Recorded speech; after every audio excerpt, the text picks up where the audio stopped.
Paul, I want to interrupt you one second here, and I apologize for this, but you mentioned the pictures on local media. We've actually got a picture now of the local TV station there, and they were knocked hard enough to be knocked off the air. The newsroom is completely deserted.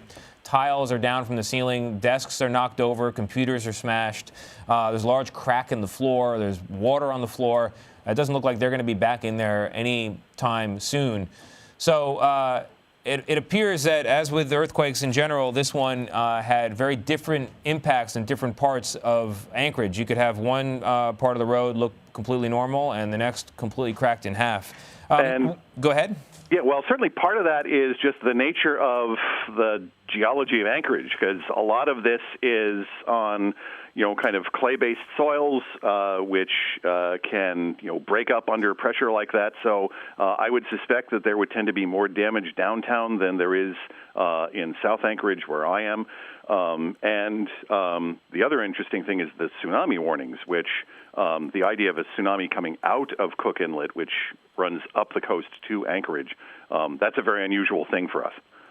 An unusual thing and a concerning thing? I mean, do you think that could have an impact in the Anchorage area? It's unlikely to be a real problem in the Anchorage area, although the indications are in the places where the Tsunami Warning Center, which is actually based in Palmer, Alaska, to the north of us, has been saying is that it would, rather than run up the inlet, which is like a funnel towards Anchorage, it seems to be pushing down. That's good news. So what does the day hold then for you in the aftermath of a 7.0 earthquake? So, well, among other things, the first thing I will do when I'm off with you guys is check my email and see what my work, the University of Alaska Anchorage, has. Friday, fortunately, we don't actually do classes. We tend to do those Monday, Wednesday, or Tuesday, Thursday. But we had a big meeting scheduled at noon. I don't think that's going to happen. I will probably get there at some point and assess the damage. And then it's going to be kind of picking up and seeing where we are. You mentioned earlier that you were concerned as the shaking got more severe that there could be the big one. Is the big one is something that people in Anchorage are concerned about?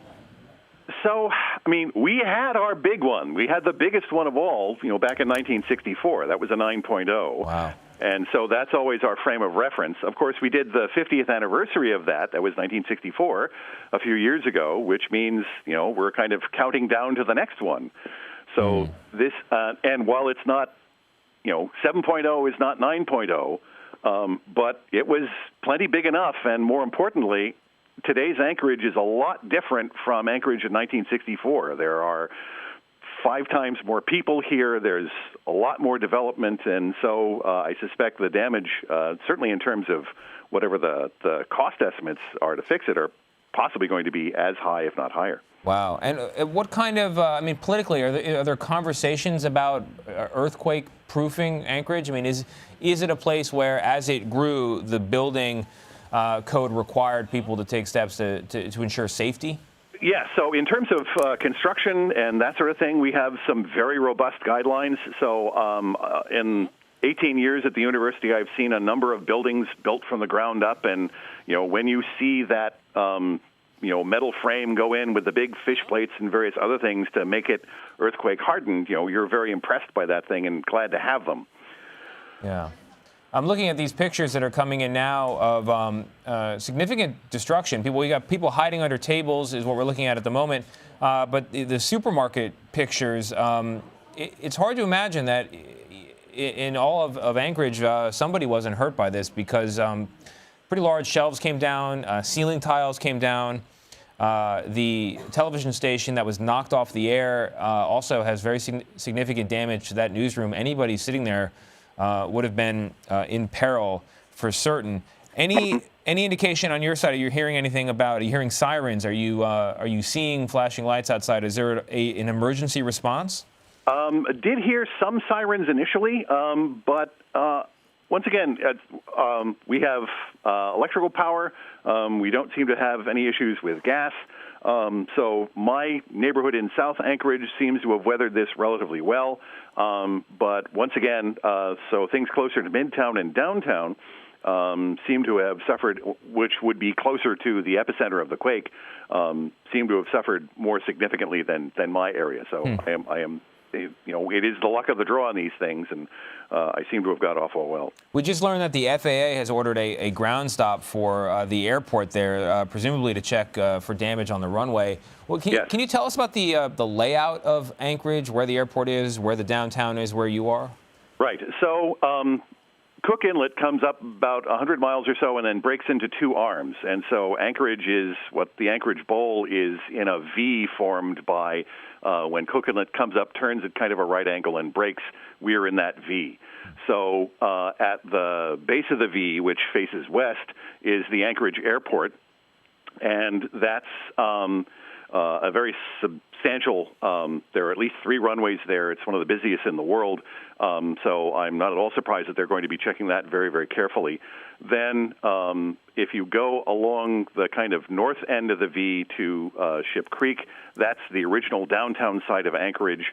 And that's when you see film from the '64 earthquake of the streets that collapsed and various other things, that was 4th Avenue downtown. So if there's a place that's prone to significant damage, it's going to be along that, the so-called Knik arm of Cook Inlet, the north side of the V.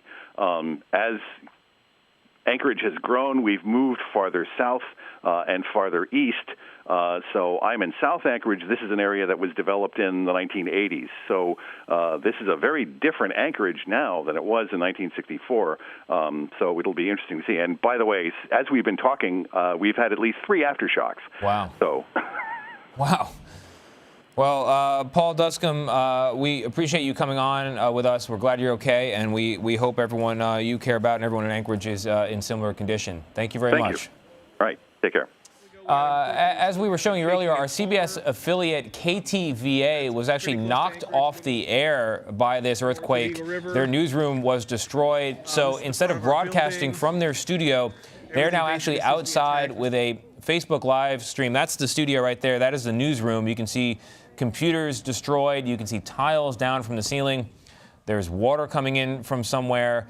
Pretty significant destruction. Anyone who was sitting there was certainly in peril.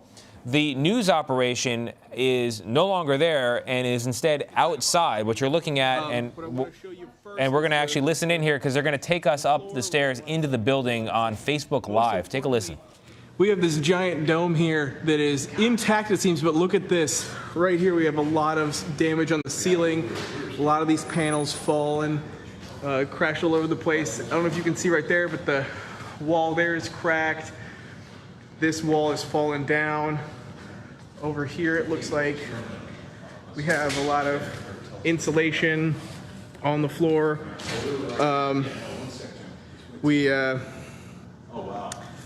We are still trying to get a grip on how our buildings fared. A reminder, if you have pictures, please send them in to KTVA's Facebook page and our Daybreak page, and we will make sure to check those out. So our security guard, Jim, was standing right here. Jim, you want to tell us kind of where you were at 829?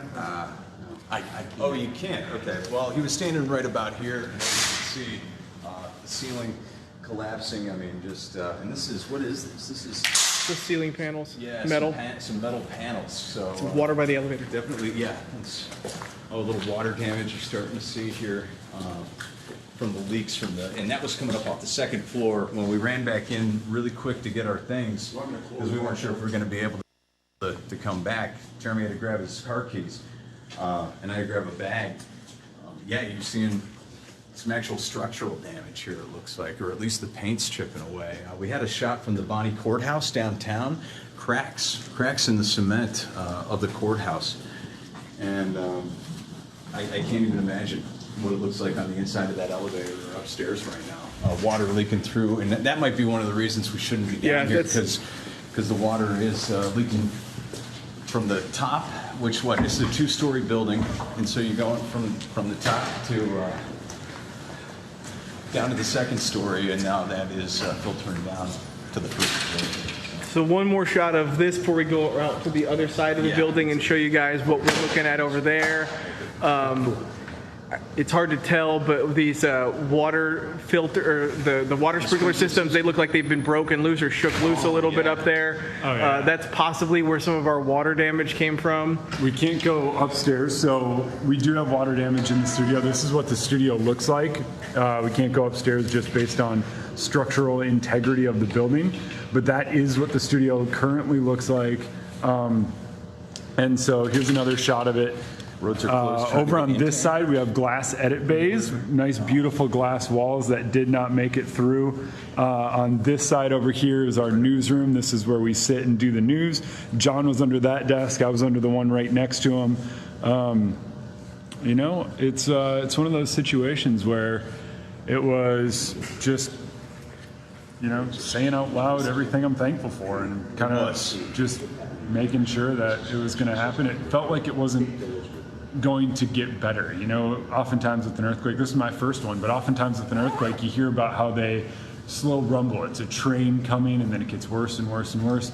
This one, like that. It went from hanging out to ceiling tiles falling within 2 seconds. Yeah, it went from the news assignment director, he was just calling out to me to talk about what I had to do for later in the day, news-wise, to get under the desk, and it was an immediate reaction. There's a look at our production control room, so, you know, where the director and the producer sit for the morning, evening shows, take the different camera shots, the audio board right there in front of you. I mean, that roof just absolutely collapsed. It is... Yeah, so lots of reports, too many people on. The reason we're still staying on is that the cell phone towers are pretty backed up. A lot of people trying to call, a lot of people trying to text. I've tried calling, tried texting, tried sending Facebook and Twitter messages. Nothing's going through right now. So what we're doing here is we're staying on since we have a connection, right, and that way we can keep a connection. Once you have a connection, it's easy to keep. So I'm going to be a little hypocritical right here. If you are on the phone just chatting with someone, maybe get off. Maybe let them go if you can. So, okay, we got to get out of the building. Let's go to the side of the building. So we'll take it to the... Thanks, Jim. Yeah, thanks, man. Thanks, Helen. Okay. Structural issues. Pretty scary at the house. To John Fane coming from the John, you mind if we go on camera quick? Just talk about Let's get it? out of this under area. Oh, yeah, we got to get out from underneath the glass. Sorry, there's so much going on. It is a little chaotic here. And again, if you're, if you know anybody in Homer area, Seward area, Kodiak Island, I'm sure they're hearing those tsunami alerts. But make sure you talk to folks. Tell them to get to higher ground. There is a monster tsunami warning in effect. You've been watching a Facebook Live conversation at KTVA. Those are our reporters there in Anchorage.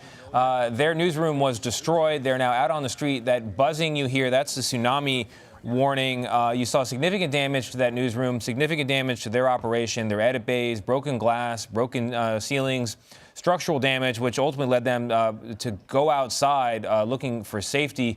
I want to bring in now David Parkinson. He's a weather producer here at CBS. He's on the phone with us. David, this has been bumped up to a 7.0 earthquake, and now there's a tsunami warning. What more can you tell us? Yeah, so the tsunami warning now includes the city of Anchorage as well. In terms of the start time of the tsunami, we're just getting some more information on that as well. 9:25 was the start time, Alaskan time, in Kodiak, Alaska, and that was about 15 minutes ago. And the next place that we're looking at that could be seeing a tsunami would be the town, a couple of places, in fact, and it would be Homer, Alaska, at 11:45 Alaska time. So that's about 2 hours away. Homer's considerably farther away from Anchorage than Kodiak or Seward, which were at 9:25 and 9:30. But we're also getting a little bit more information on the exact location of the earthquake. The earthquake itself happened just across a little body of water from Anchorage, so just about 7 or 8 miles away from there. It was on land, but it was in an area close enough to the water that will be causing those tsunamis. The other thing that we've learned about this over the last couple of minutes is just kind of the damage of this. As we know, this is a 7.0 earthquake. It's still, though, a very strong perceived shaking. This is only what's considered moderate damage. Now, if you looked at some of those pictures, what some of those roads look like, it looks pretty bad. It looks more significant than what moderate damage would be, but that's what this is classified pretty much throughout the Anchorage area. So it's just important to remember the scale that we measure earthquakes with. A 6.0 is not, one time less severe. It is 10 times less severe. So it expands exponentially. An 8 would be 10 times stronger than a 7. So in terms of the intensity of the storm, that little bump up from a 6.7 to a 7.0 is actually quite significant in terms of just the sheer impact of it. But on the scale of earthquakes, you're mentioning that the damage is considered moderate. A 7.0, how severe is that? Yeah, so a 7.0 is considered strong shaking. It's not yet considered severe shaking, and it's considered moderate damage is sort of how they categorize that. Once you go up to an 8.0, then you start to have what's considered severe shaking, and then you have strong damage, and then it continues to go up from there. But certainly anywhere within close proximity of where one of those earthquakes were to occur, the damage is pretty significant on infrastructure because when you have the ground moving, it's easy for bridges and things like that to crack and have problems. So a 7.0 earthquake is, in theory, a moderate earthquake, but in specific cases, I imagine the damage, well, it's yet to be seen and surveyed here in Alaska. If your building is in the wrong spot or built in the wrong way, a moderate shake, a 7.0, could lead, I imagine, to catastrophic damage, correct?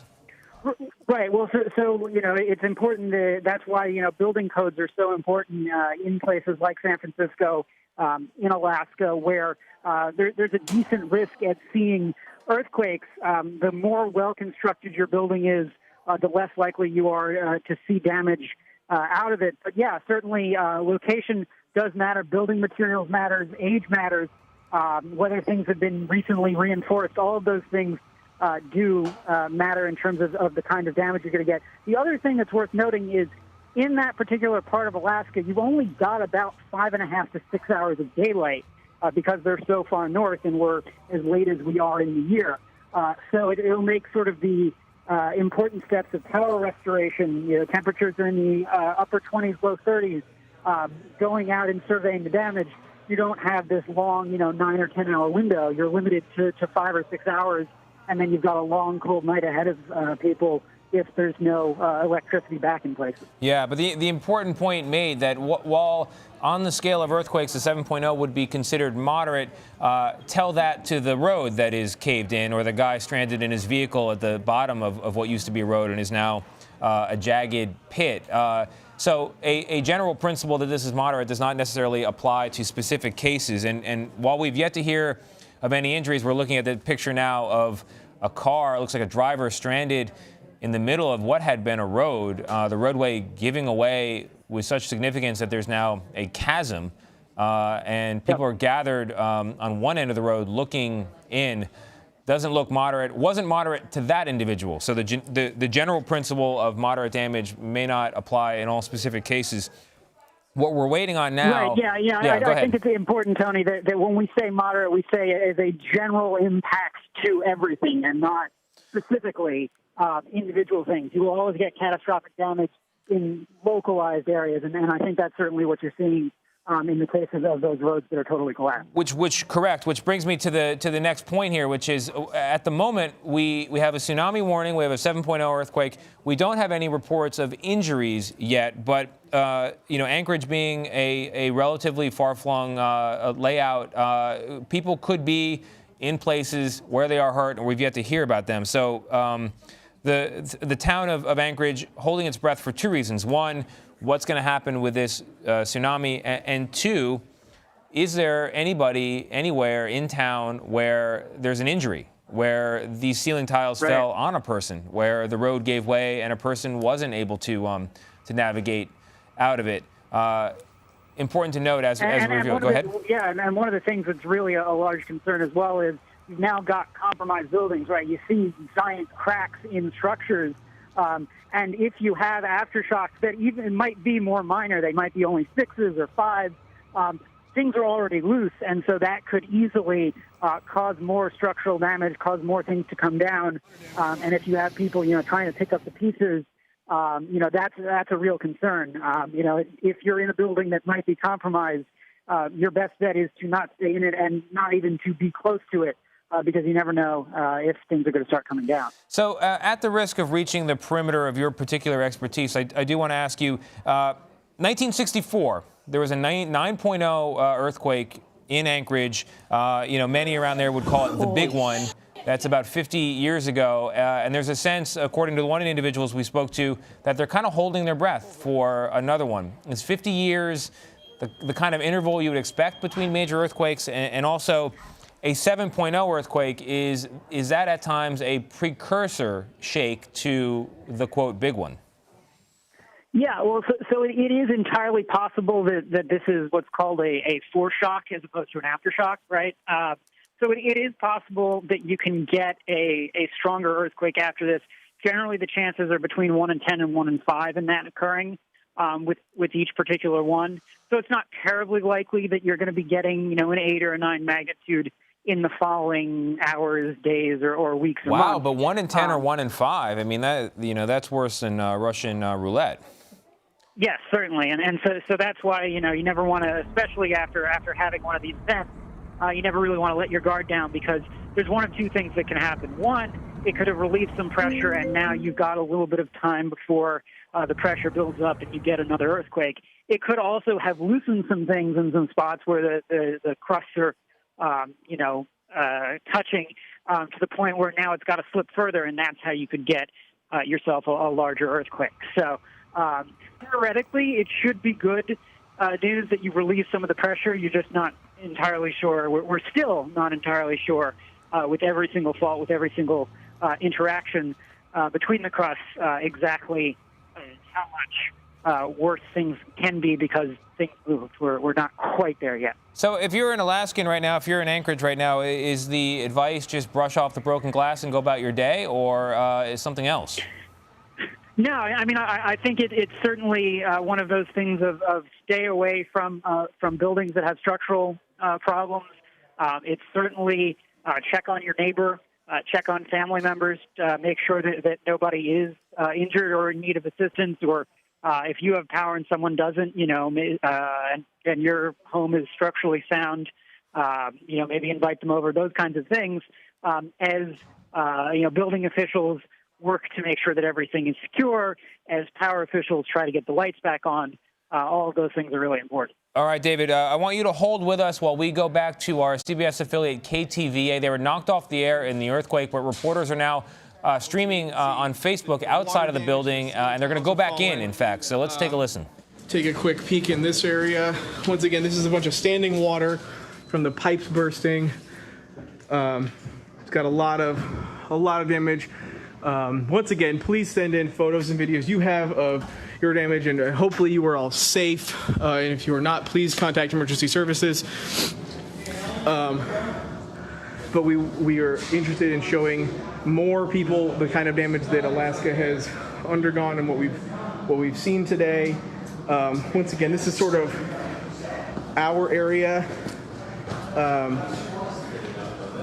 This is the entrance to our building. We're going to be walking you guys back into the station here in a second. Hey, yeah. We just got what's the word? From Anchorage. Emergency management has activated. Please shelter in place. Only call 911 if there. And I apologize, my phone just acted up. Let me repeat that. The Municipal of Anchorage Office of Emergency Management has activated. Please shelter in place. Only call 911 if there's a current emergency. So there we are. All right, we are going to continue walking through the building. Watch your step, folks. We got some water. Ooh, the smell here is much like drywall work. It is not great. Yeah, you know what? The air is not good. We probably should not be in here right now, to be honest. Okay, Yeah, but we do want to give you a shot of the studio real quick. Melissa, I understand. This is... Walk in the middle. Yeah, Walk right in the middle here. of it. Yeah. There are TVs on the ground. You can see this right here, a TV on the ground. All of these are TVs and computers. This is a camera. There are lights and everything. So entire light fixtures. It's Circle desk. Circle desk in the center. circle desk in the center. All right. Those glass panels on the edit bays where people edit up video and audio just completely smashed. I know, but this is just for interim. So This is where everybody's workstation. Jeremy was standing right over here. I was standing right over here. this is these are the desks that John and I sheltered under. Right here. So Plenty of room. You need masks. Go right under. I want to get a shot of these edit bays so we can show people what this looks like. Yeah. These edit bays are supposed to look like this with this nice glass here, but over here we have this pile of broken, shattered glass, which I'm not going to get any closer to, but that's what we're looking at. The building obviously is going to need some significant repair before we start getting going on our normal operations. We got a camera. Are we going to be going on this camera right here? What's the game plan? Well, we got over 2,000 people. All right, so we are working to get on TV, so we are going to be able to bring you the latest. We still have the flashers and all of the alarms going in place, so it is one of those situations where we are doing our best to keep you updated. John actually gave me his coat. You probably saw me shaking a little bit earlier. That was just because I was standing in all of this water in my dress shoes. I was in dress shoes for work. Got covered in all of that water, and then what happened was my socks were wet, and I was standing outside because we had to evacuate the building. So I got a little cold for a second. John gave me his coat. And now that we're working our way back in, you can see what it did. This is a magnitude 7.0 earthquake, 5 miles outside of town, so just 5 miles from here. And then that was just 25 miles deep. That also triggered a tsunami warning for the Cook Inlet, all of those areas from Anchorage all the way down until you get into the Gulf of Alaska. So this was a very serious situation. I want to point out a couple things here, just really quick, using this as an opportunity for earthquake safety, should we see this again. Yeah. You can see this room. Everything, ceiling tiles have fallen, monitors, TVs, what have you, scary situation. However, look at these desks.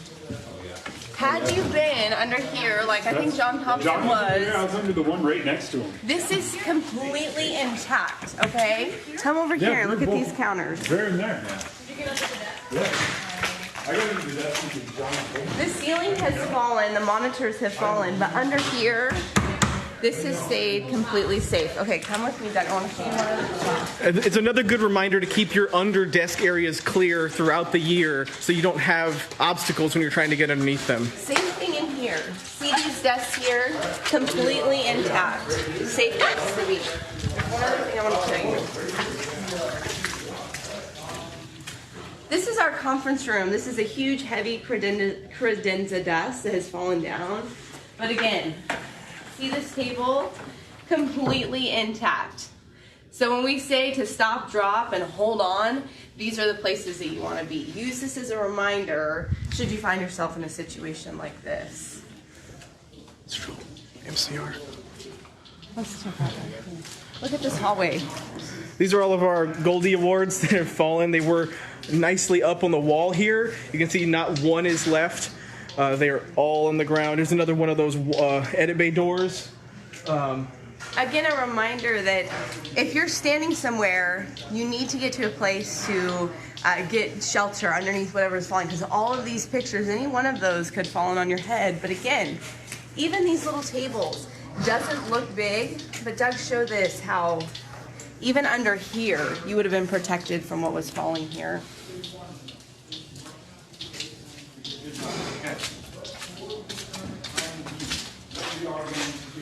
And continue to just kind of assess the situation, figure out what's going on. And here we go. I got a mic, so hopefully we'll be able to get this all mic'd up and sound a little bit better. So, Yes, this is one of those situations. Just let me get it right now. All right, so we are on the air. Thank you very much for tuning in. I'm meteorologist Jeremy Legoo here at KTVA. I do the Daybreak show. So we had just finished Daybreak. we're in the studio. What we typically do is write up a couple of the big stories, and then everything started shaking. Once it started shaking... So we got Jeremy broadcasting live right now on the CBS affiliate in Anchorage, Alaska, KTVA.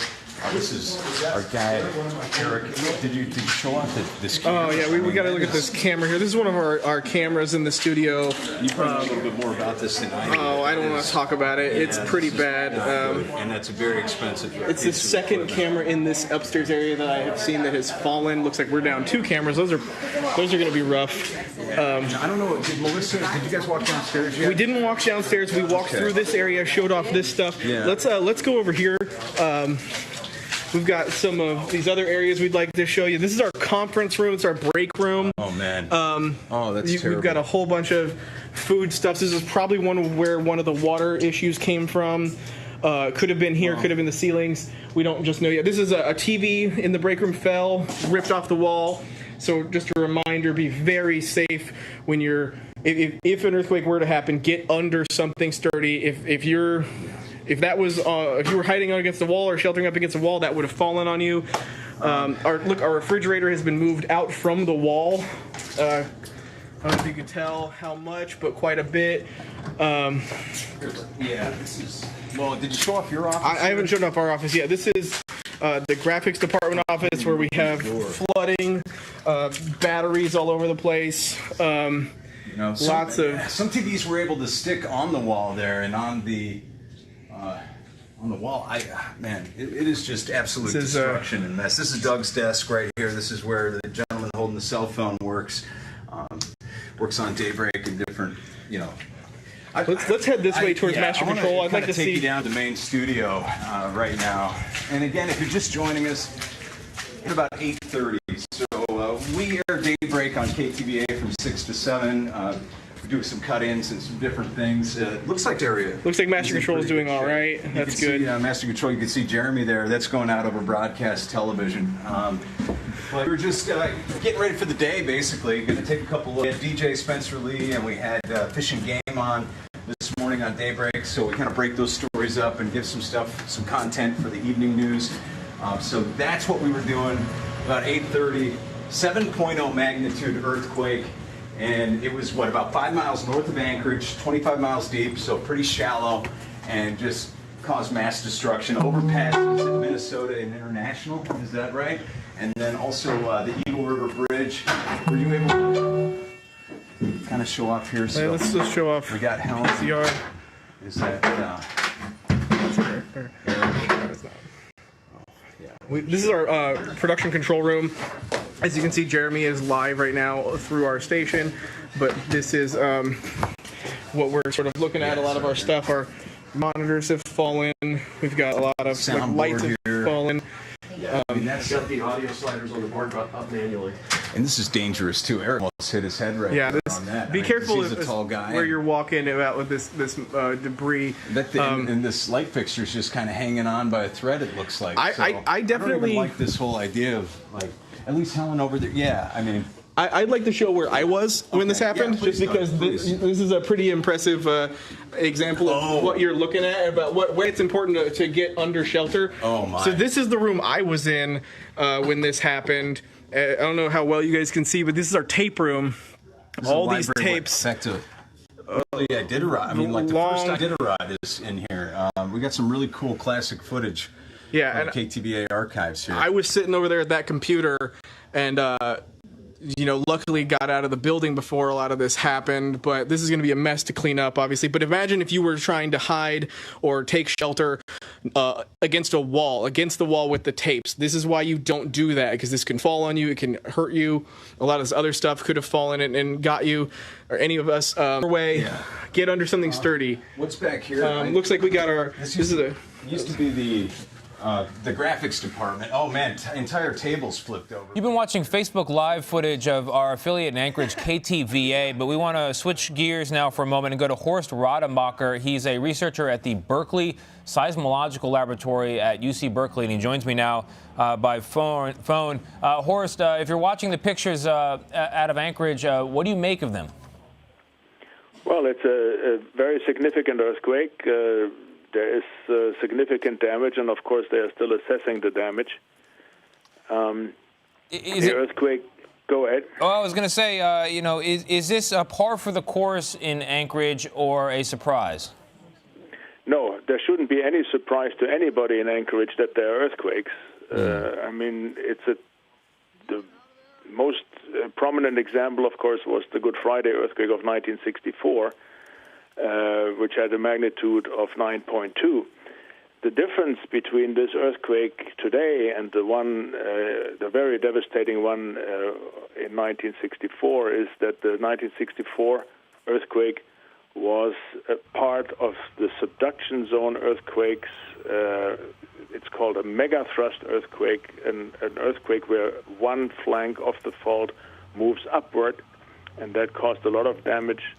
This earthquake today, as far as we know as of now, is an earthquake inside the subducting slab of the Pacific Ocean under Alaska. So it was relatively deep. It was about 40 miles deep.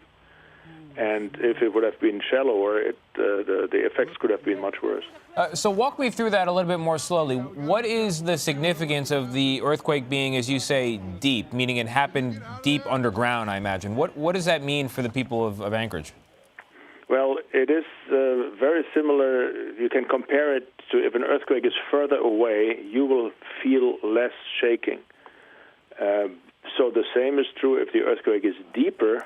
You will feel less shaking. And this earthquake was about the epicenter, the hypercenter of this earthquake was about 40 miles underground. If it would have been shallower, you would have felt even stronger shaking, and there could have been even more damage. So while this was a 7.0 earthquake at the surface, at the hypercenter, 40 miles under the earth, it was considerably stronger. Well, the magnitude doesn't change where you measure it. The point is the shaking, what you feel of the earthquake, that changes with distance. And it doesn't matter if the distance is horizontally, so if the earthquake is further away from you, or if it's deeper underneath you. The shaking decreases with increasing distance. We're watching some significant shaking and ceiling tiles fall at the Nesbitt Courthouse in Anchorage. We heard earlier about the idea of a foreshock, the possibility that a 7.0 earthquake could precede something stronger. Is that a credible concern in your view? Well, we cannot predict earthquakes. That's the main point. So there is always a possibility that a larger earthquake may follow, but what we can also not be sure that this. Horst, I want to interrupt you, and I apologize. I would only do it for the following reason. This is good news. There has been a cancellation to that tsunami warning for southern Alaska. No longer southern Anchorage. Sorry, no longer a tsunami warning for southern Anchorage. Anyway, continue. Is there a risk of this being a foreshock to a much stronger earthquake? This cannot be determined if it's a foreshock to a larger event, but we always have to assume that there are big earthquakes in Alaska, as we have seen many, many times over the last decades, the last time with the 9.2 in 1964. Why is it at this point that we can measure earthquakes with such precision after the fact, 40 miles deep, hypercenter, epicenter, but we can't anticipate where they might be tomorrow? The problem is that the physical processes during an earthquake and the physical processes inside the earth that lead to an earthquake are not fully understood. And the question that even some seismologists raise is, will it ever be fully understood? And as long as we don't really understand how the earthquakes happen and what forces are actually acting inside the earth, it will be very, very difficult to predict. So if we can never predict, all we can do, I suppose, is prepare. Is Anchorage a place that you would consider well prepared for seismological events? Yes, Anchorage certainly has had its share of strong earthquakes, and they do a lot of work in terms of preparation. It is always a question of what the individuals do. Are they prepared, for instance, when they feel light shaking, to go under their desk and duck cover and hold on to minimize the risk of injuries from falling objects, for instance? The people need to be trained. The government agencies or the first responders or the emergency services in Anchorage certainly are very well prepared for earthquakes. Well, we have yet to hear of any injuries in Anchorage, which certainly suggests that people were either extraordinarily lucky or extraordinarily well prepared. From a research point of view, are there next steps that you have in mind or that maybe your colleagues have in mind for looking more deeply at how this earthquake happened? Yeah, so after every earthquake, after every significant earthquakes, we will, of course, study the aftershocks. And the aftershocks will give us a much better picture of what happened inside the Earth. I mean, we cannot look inside the Earth, right? We can't drill there and look directly at the rocks. So we have to use indirect measures, and the study of the aftershocks is certainly one way to do it. And there is a very dense network of seismic stations in Alaska, run by the state of Alaska, University of Alaska, and also run by a research organization called EarthScope. And all of these the information from all of these networks together will give the research scientists there a much better picture of what happened during this earthquake. I mean, Anchorage is, or Alaska in general, is known for oil drilling, and not far from where this earthquake occurred, there are companies that can put a spike many miles into the earth and draw out what they want. Can those same technologies not be used to get a better picture of how this happened and when it might happen in the future? So as I said, this earthquake was about 40 miles, the hypocenter of this earthquake was 40 miles below the ground. The deepest borehole ever drilled, and that is not an oil well, that was a scientific well, was about 8 miles. That was the deepest borehole ever drilled. Wow. And so the oil wells, for instance, in the Prudhoe Bay are at maximum 2-3 miles deep. And that is definitely not enough to give us a picture of what is going on in the faults that are much deeper inside the Earth. All right, Horst Rademacher, a seismologist at the Berkeley Seismological Laboratory at UC Berkeley. Horst, thank you very much. My pleasure. We want to take you back to our CBS affiliate KTVA. If you're just joining us, they were damaged in this 7.0 earthquake in Anchorage, knocked off the air for a little more than an hour. They've been streaming on Facebook, taking us through the building, showing us the damage, and we want to listen in again to that stream. Take a look, take a listen. From the roof, we had the sprinkler system kind of blow, and here's Daniela Rivera running through the puddles. Is it still dripping down from the sprinkler Looks system? like it is. There? We can get a shot there. Yeah.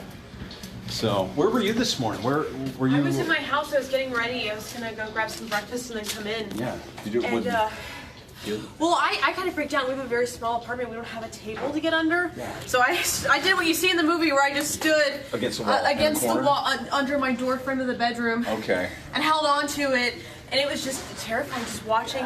What I noticed was the sound. Yeah. Right before the earthquake. Oh, really? It was this angry thunder sound. Before I heard it, I was like, what is that? So loud. My microwave fell off the counter. Now, were you in an apartment or a house? A second-story apartment. Second-story apartment. Very tiny, so usually like getting under a desk or a table or something solid is the best thing you can do. Right. And that's what we did here at the station. I didn't have that option. Yeah, no, you didn't. Okay, gotcha. And you just moved in recently, right? Yeah. So you don't have a table set up there. Yeah, no, we have like a little coffee table. That's the most. No, but I'm glad you're okay. The cat just kind of wrote it out by like laying on the step and just kind of that's one thing. hunkered down on the stairs. Did the cat? They say animals can sense these things. Did the cat act strange? You know, he has in the past before earthquakes. Yeah. But I went to 6 a.m. yoga. I was super proud of myself. Okay. I came home, showered. I hadn't really been paying attention to him. Right. I was getting ready to leave. Gotcha. Yeah, a lot of people get ready for the day. A lot of people at work. Here. I don't know who to talk to. We have a capability of running a crawl now. Okay. But we don't know what to put in the crawl if there's anybody. I'm gonna walk you guys over here just to show you some more of this water damage we have. It looks like we can definitively say that one of our sprinklers here is what caused a lot of this damage. Looks like water's still seeping out of it, dripping on the floor here. Once again, this area is really rough. I'm not going to walk through it. Sean will, but I'm not going to. Once again, you guys be able to see these edit bay doors over here that are all glass that are neatly piled up there. Those were obviously moved after the massive amount of damage took place. Right, guys, we are back. We gonna keep walking through this area, this water, show you some of that, maybe how deep it is a little bit, that it's pretty significant amount of damage throughout the whole building, a lot of water. We're gonna walk you through over here in the hallway, see if there's any more damage and destruction we can show you real quick. I think we showed you pretty much most of that. Walk you back into the newsroom where you can see the cameras and everything else that's turned over upside down and just broken. We just want to show you guys again some more of this. There's still actually a bit of a haze in the room right now from all the particulates from the drywall. So I'm going to cover my mouth, try to be as safe as possible. Doesn't look like many of our studio lights fell, which is very thankful. These are heavy lights. These are heavy things, but our engineering crew has them set up solid and safe. Have you been able to contact anyone on base or any other? Can't get through. We are trying. Yeah. Stevens International Airport is open. Flights coming in and out. Apparently, little or no damage over there. However, if you have business out at the airport, you are suggested to call your airline. Make sure that everything is still going on there. Have not heard from anyone over at J-Bear. We've tried. I've tried cell phone. I've tried landline. Calls continue to drop out. So, you know, we do have phones here in the newsroom. Yes. And if you have, I will say this: if you do have an agency, if you are part of an agency, you want to get information out, our newsroom hotline does work. 274-1111. Very good. Good point. Yeah, 907-274-1111 if you have any information and or you want to from around town if something's going on. But specifically, like you said, emergency departments, we heard ML&P going around. There's different power outages reported in the Anchorage area right now. Just got something from State Transportation Department. Earthquake damage on Kenai Spur Highway. Milepost 19 passable with care. Use caution when through the area. Damage is at 19.7, 500 feet by 3 to 4 inches wide. Road is passable. Just drive slow and be cautious on all the roads. So that's what we've got right now. And excuse me 1 second. Yeah, we are clearly getting calls in now live from different people in different agencies. We are going to try our best to keep you guys updated with as much current information as we can. We don't have any information yet about Kenai, Seward Highway, anything like that. We are going to try to get you information about everything as fast as we can here at KTVA. Stay tuned to our Facebook live feed at KTVA's Facebook page and Daybreak page. Look, like as you can tell, the phones are going nuts. Yeah, guys, phones are going off right now. That guy, he had just called in, said some bridges. Basically, I wasn't able to pick up too much from him. He said that a friend had relayed some information. Let's find out. KTVA 11 News. And not to my knowledge, at least in recent history, I've never seen an earthquake that close to home. 5 miles. Yes, ma'am. 25 miles deep. Very shallow earthquake. And that's how we felt. Your daughter lives in Eagle River, so we don't know much about Eagle River right now. It is a little hairy, but we're not getting too much information, unfortunately. I don't want to say anything that's incorrect. We did hear that the Eagle River Bridge was kind of shaky and they had shut it down at one point, so there was no traffic coming in to Anchorage from Eagle River. I imagine, and we're talking about 5 miles north. You can't get a hold of your daughter on the phone right now? No? Okay. Well, just hang tough. Alaskans very strong, and I know people are. I think everybody. Well, I don't want to say everybody's okay. I'm really sorry, but it's not. I'm sorry. As soon as we know something, we will know. Okay, but just hang tough.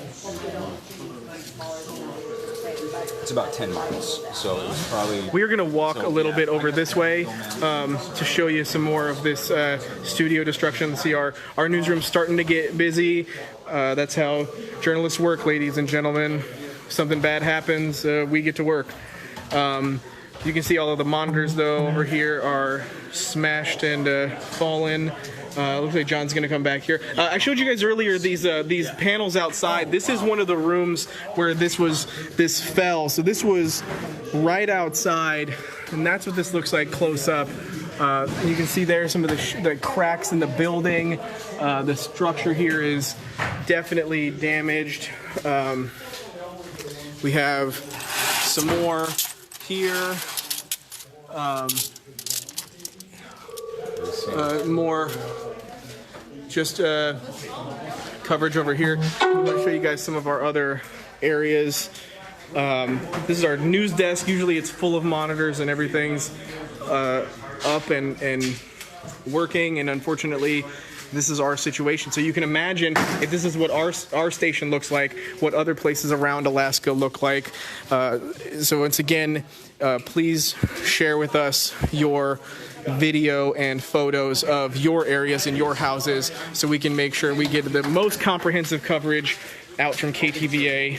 My house was completely shaking. This is Cassie Sherm. Hey everyone, so I have a second floor on my house where I was sleeping, and I woke up to the shaking. You woke up to it. All my walls and stuff, everything fell off. So It's yeah, a mess. It's a mess, but you're okay. Yeah, we were on the Glen Highway trying to make it over to Eagle River. There's no can movement. you tell folks at home what's So I was trying to drive out there. It's not moving at all. It was backed up for miles. If you are trying to get out to Eagle River, don't try to go around because people are just trying to move and it's not going anywhere. So again, if you guys are driving right now and watching this, first of all, be careful. Do not text and drive and whatnot, but it is dangerous out there, super slick, and people are trying to get around to wherever they need to go. And the best thing to do right now is to kind of stay off those roads because it's not safe right now.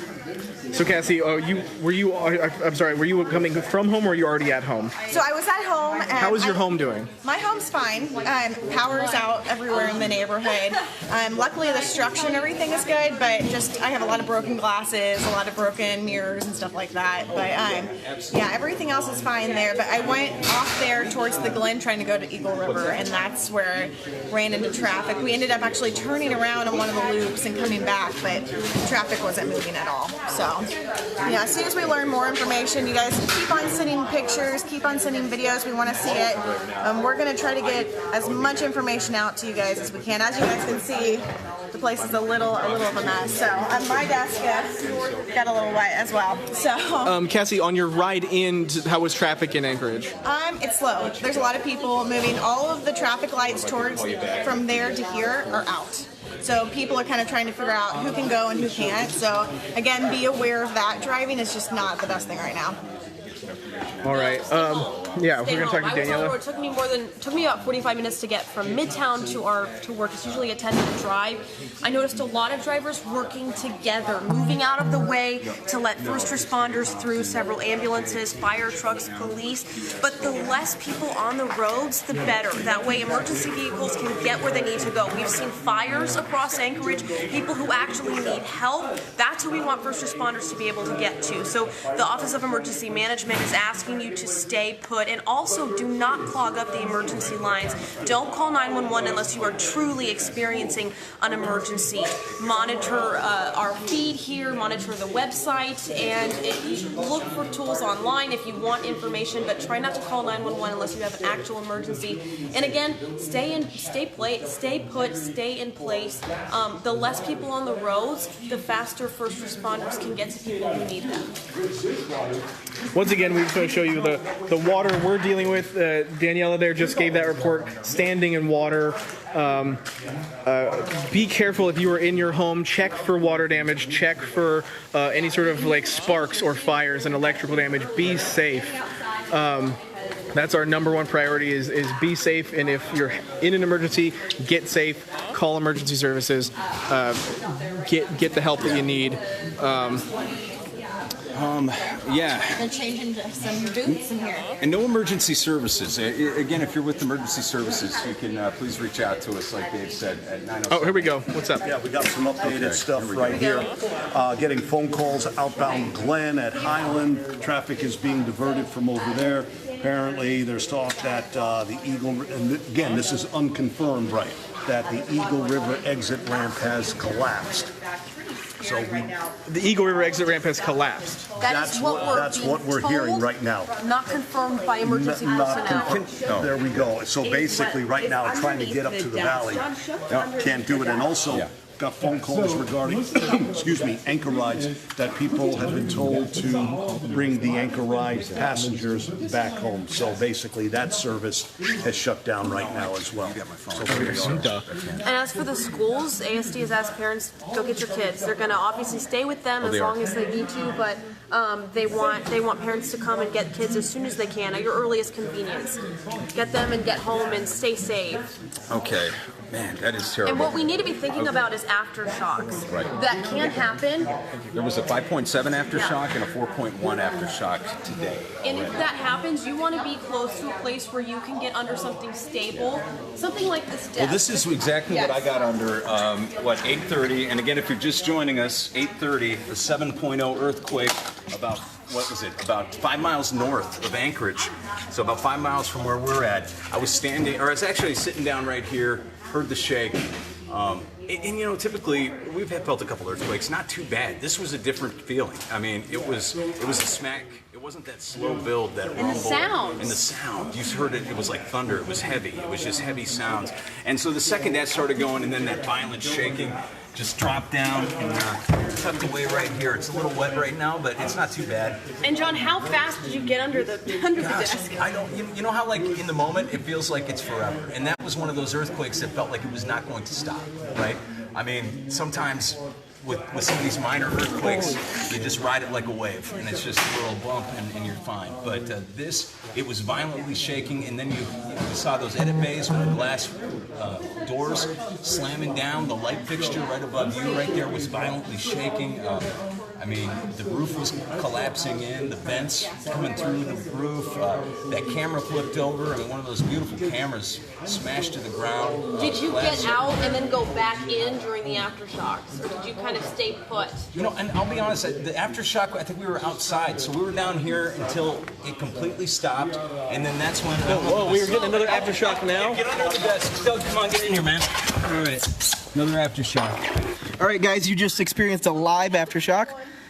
That was, we did exactly what we told you to do. We got under the desks. Yeah, man. We are, This isn't too bad. Yeah. Nice going, guys. Yeah. I've never gotten under a desk that fast. Oh, man. Well, I could tell you there's no place I'd rather be than here with John. You know what? We got this. Close quarters. I'm impressed you both fit. It's a pretty nice desk, actually. And if you look around, you were pointing out earlier all the carnage, Daniela. Like, under this desk, this desk is structurally sound. I mean, it is good. Yeah. I mean, there's no problem. I guess the only thing you kind of worry about is maybe some shrapnel or some shards. Well, also potentially getting trapped. You want to make sure that if you have your phone with you, you have it charged as often as you can. So if something like this would happen to you, you're able to call somebody and get you help. We're going downstairs? So we're going to move downstairs for safety reasons. All right, guys, we are going to move out because we did get that aftershock. We were being told we need to exit the building. So we're going to go back the way we came, gather our stuff as much as we can. Again, Jeremy and... For safety reasons or just because we can? I think it's probably safety reasons. Has anyone been down there? Where? Down there? Oh, yeah, we went down to the studio. Like, did you see the camera? Studio, okay. We're going to walk down to the studio. So I know we keep repeating it, but I know a lot of folks are just tuning in and from all over the world. 7.0 earthquake, 5 miles north of Anchorage, 25 miles deep, so pretty shallow. We're still getting a lot of information.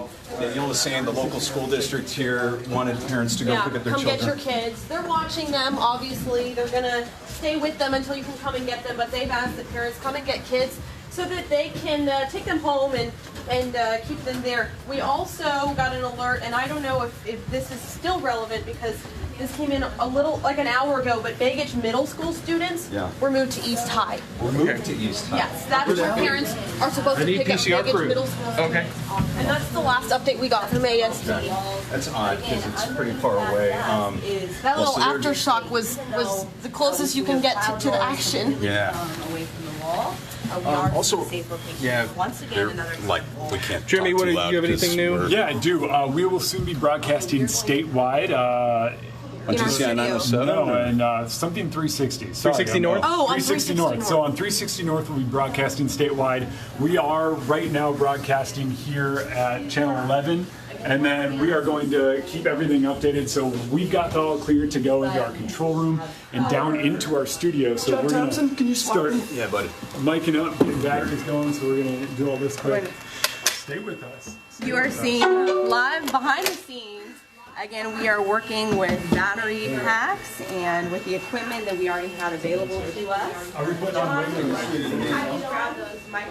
Both mics for now, please. Just switch for mics? No, use both mics for now. All right. Get PCR up. Both, in case one's not working. Oh, so just grab all the mics. Downstairs. Grab my. Just grab them all. I don't have it. Oh, I Do you see need, my do you need bag. to be up here? I don't know yet. We're going to stay live. I'm going to keep holding the camera. Doug's part of the production control team, so he may need to hang Grab those upstairs. guest We're IFBs. grabbing all the microphones, taking them downstairs, see what works, what does not work.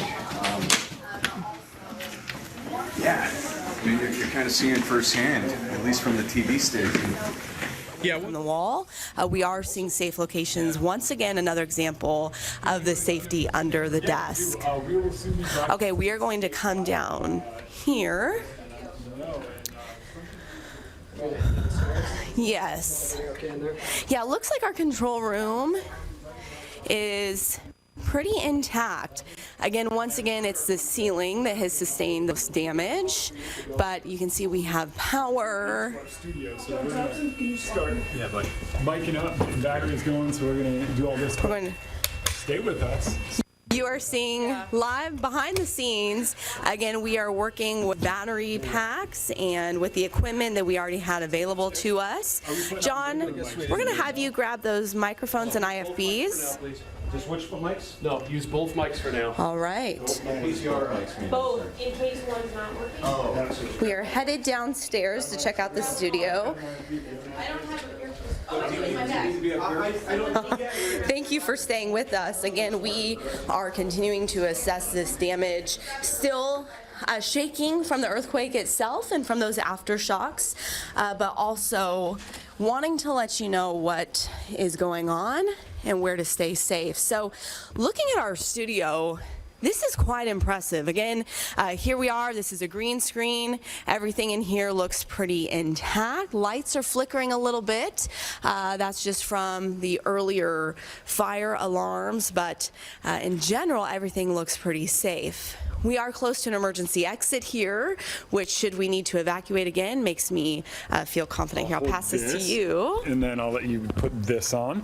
So what I just handed Melissa was the mic. We are actually going to go in our studio. We have a downstairs studio, Studio A, the one that you see Daybreak, Nightcast, and a lot of our news is actually out of this studio. We got the all clear to be in here. So Melissa's putting on the mic.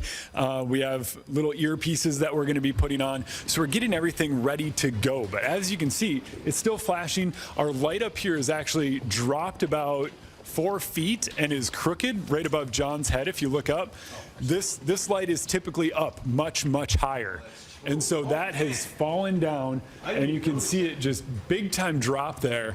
And look at how crooked it is. It's much higher in the front than it is back here in the back. And this is one of many just subtle things that you're just looking around and noticing. Even the lights over on here, I'm sorry about that. Even the lights over here on this side of the studio, these are much lower than they normally are.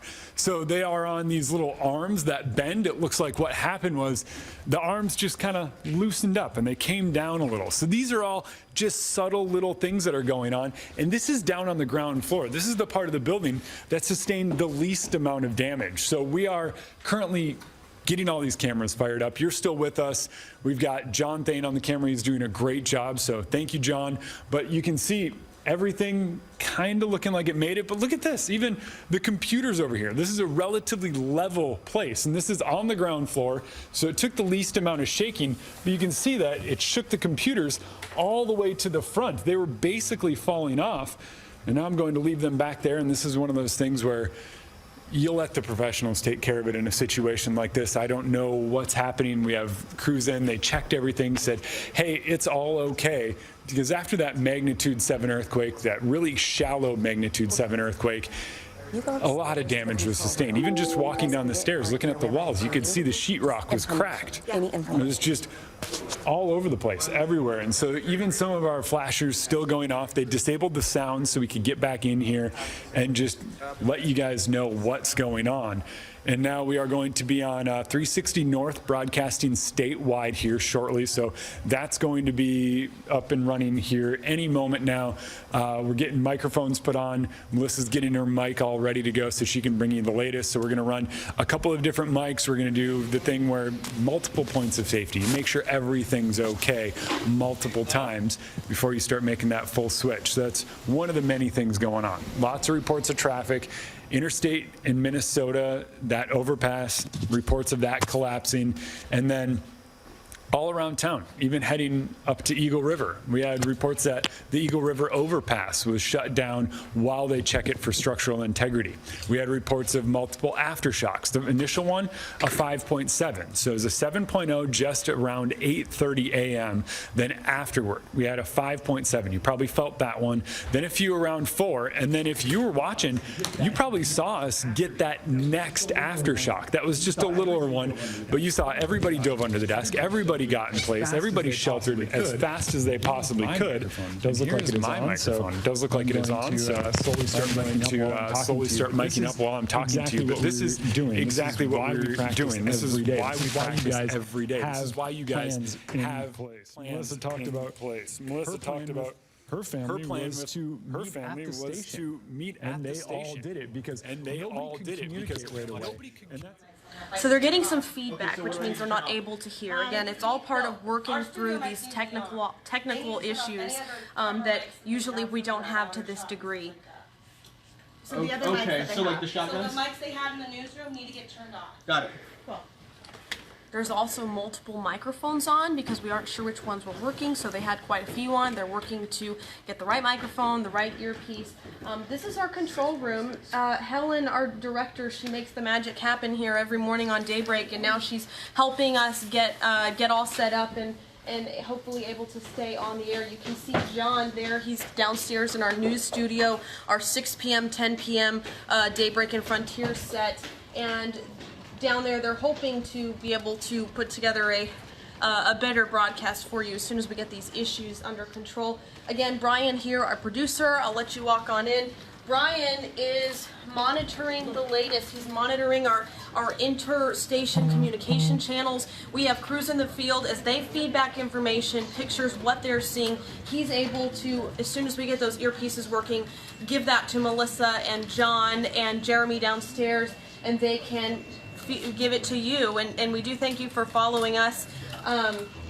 Brian, how's it going over there? It's going all right. I'm just waiting on the latest. It doesn't seem like there's anything really new. However, Anchorage Police Department released a nixel about an hour ago saying to please only call 911 if it's an emergency. So we haven't heard a lot from our emergency or agencies, our first responders here, and that's because they are busy. They're working this morning, and you can help them by not clogging up those dispatch lines, those emergency lines. Only call 911 if you are in a true emergency. And stay put, stay home and stay safe. Stay near something like this. If you can show them this desk here, this is something you can climb under if you need to get shelter. The less people on the roads, the better. As I was driving in this morning, do you want me to take this? Yeah. Is that going to help you? Yes, thank you. I'm gonna fly the plane here for a minute. As I was driving in this morning, I noticed a lot of people on the roads. It took me so long to get here to work, and every so often, all of us work together to get out of the way of first responders, emergency vehicles trying to get through. And how much easier would it be for them to get where they need to go and deal with true emergencies if there were less cars on the road? So if you can, get your kids, get your family, get in a safe place and stay put for now. Only call 911 if it is actually a true emergency, because our first responders, again, they are being inundated with calls. They need to focus on people who are in more dire situations and truly do need help. I'm going to go ahead and show you. We're continuing to work here in the control room. Yeah, the audio's good. It's just not video audio. Jeremy Zidek from the Division of Homeland Security has sent an update to us. What's the update, Brian? Jeremy Zidek from the Division of Homeland Security has a few things. He says there's no tsunami danger in Anchorage. Okay. But if you're on the Kodiak Peninsula or other areas, please contact local authorities.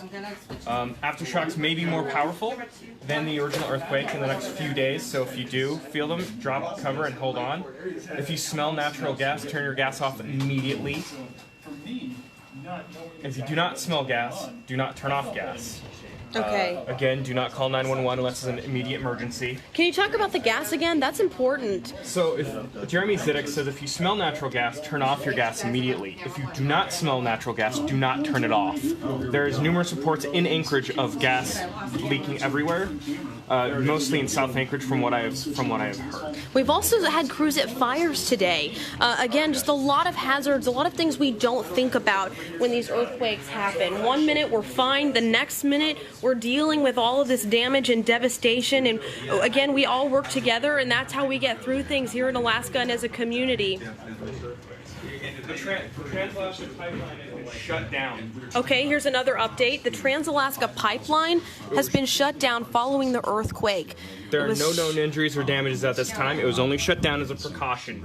Crews are working on assessing the damage right now. But yeah, for that to be your first earthquake and to just be not expecting it, I imagine that was a very scary thing. And I'm on air right now, which has got very scary updates. things. Connor's in the Update: car. the Trans-Alaska Pipeline has been shut down. They are assessing damage. Okay, yeah, we just got an update. The Trans-Alaska Pipeline has been shut down. They're assessing damage on the Trans-Alaska Pipeline, which carries. And so something to remember, all of the people here working to get the news on the air and get these updates to you have families too, and are trying to check on everyone, make sure everyone's safe. We've had coworkers who have to go and get their kids today and take care of that first, safety first. It's a lot to juggle. I'm going to take you back downstairs where we are broadcasting live. We're on the air from our nice downstairs studio. Yeah, they told me I was all clear. You all clear? Yeah, well, so are we using they're on the studio equipment now. Okay, so where are you going? I'm going to head back and see if there's another assignment I can do. So, yeah, same. I'm not sure yet. I might follow you in a But, second. We do have a crew live on air. They're using the studio gear now. Okay, I'll be up in a minute. I'm going to take you in here and show you what's going on.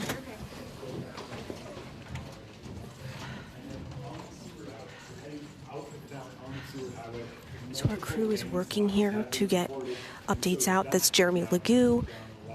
He's giving updates. John Thompson, Melissa Fry, and Cassie in the background. Is the least of our worries now. The transatlantic pipeline also shut down, so a lot going on. If you're at home, you have water leaking, shut it off.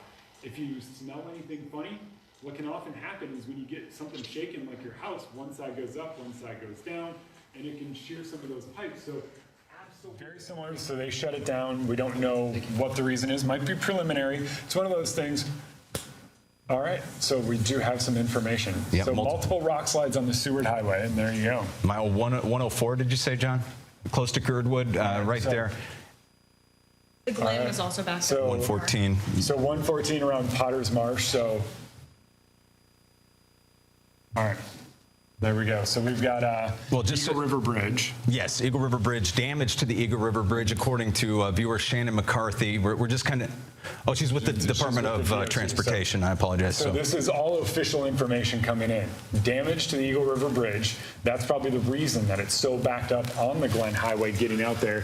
And then on the Seward Highway, if you're heading out of town on the Seward Highway, multiple landslides have been reported. And so that is now being shut down. And a lot of, traffic piling up from that. But traffic is the least of our worries now. The transatlantic pipeline also shut down. So a lot going on. If you're at home, if you have water leaking, shut it off. If you smell anything funny, what can often happen is when you get something shaken like your house, one side goes up, one side goes down, and it can shear some of those pipes. So absolutely, if you smell something funny, get out of your house. Absolutely, yeah. We want to give you, we have some graphics now. Helen, our director, I think she is able to pull this up. We're still just getting our studio sort of up and running once again, but there you have it. There is our initial 7.0 quake. Again, it hit at 8:29 this morning, 25 miles deep. That is a relatively shallow earthquake, and we are seeing all of those aftershocks. See all of those individual little bubbles. You can see those aftershocks all up and down where that initial quake hit. Again, just 5 miles to the south here of Anchorage, and we just had another aftershock. We are now downstairs in our studio. We will continue to see aftershocks likely throughout the day, and we could continue to see some that are even more powerful. So from the Department of Homeland Security, one of our updates says some of the aftershocks may be more powerful than the initial earthquake. So that is something to keep in mind as we head into the afternoon. It's always a good reminder to turn off that natural gas. If you smell it, turn it off. Turn it off. If you don't smell it, don't worry about it. It has a very distinct smell. Well, be aware. Be aware that it could happen. It has a very distinct smell. We're also hearing the ASD has completely canceled all schools for the day. Again, they're continuing to use their buses to get the students to safe locations. We've heard there's been a lot of damage to Diamond High School, also up near Bear Valley. They've had some issues. So what they're doing is busing those students to safe locations. There are still several schools that are open where they're keeping kids safe there. If you still need to pick up your kids, you can try calling your school. You might not be able to get through. We're still having a lot of trouble with the phone lines. But no, probably first place would be to check the school, next the local fire station or the local high school. Again, a lot of the East High School, middle schools and surrounding schools are taking students to East High School. Yeah, so there you go. Magnitude 7 earthquake at 8:29 a.m. was 25 miles deep. That was the initial one. After that, we had a 5.7. Then after that, we had a 4.1. And then recently, we felt a couple of littler aftershocks. Haven't gotten the exact number on how large that magnitude was, but we are still getting a couple of those aftershocks, and that is expected to continue. The Department of Homeland Security said there could potentially be a larger aftershock this afternoon, larger than that initial quake. So as we head into the rest of the day, that's something that we are going to keep a very, very close eye on. One of the main issues we're seeing are the roads. First of all, just packed, gridlocked with people trying probably to get to their loved ones or to get home from work, but also emergency vehicles trying to get out to some fires that have popped up, some other situations, down power lines.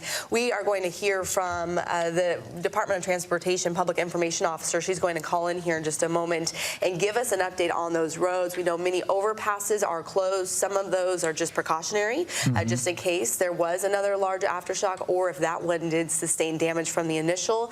And also we've seen some overpasses that have had some damage. One out near International Airport into Minnesota. It's the on-ramp there collapsed. And so we are seeing some road issues here across the Anchorage Bowl and into Eagle River. So stay tuned. Again, shortly we will hear from Shannon McCarthy with the Department of Transportation. And keep your plan in mind. Keep your plan in mind. Keep your people in mind.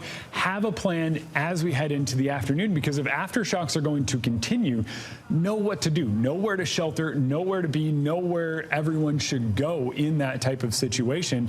I know I just ran through it in my head while Melissa was talking. If we have an aftershock that's bigger than the initial, which is possible, where am I going to go? Where am I going to shelter so I can be safe during that? Absolutely. And if you were watching earlier, we saw the damage within the newsroom that is continuing to just reveal itself here through the morning as we are continuing to see ceiling tiles come down, monitors come down. And that's just upstairs right above us. It looked like a war zone up there. But down here, we are completely safe. In the studio, I shouldn't say completely safe, but just the difference from upstairs to downstairs is huge. And we're seeing that in many locations. One building doesn't look like it was even touched, and another looks like it was a war zone. We do have an update, I believe, from... So we have Sarah Sanders, the White House press secretary, says that the president has been briefed about our earthquake and will be assessing damage and releasing a statement later. So. All right. And we're hearing from Bear Valley Principal. Brian, what was he saying?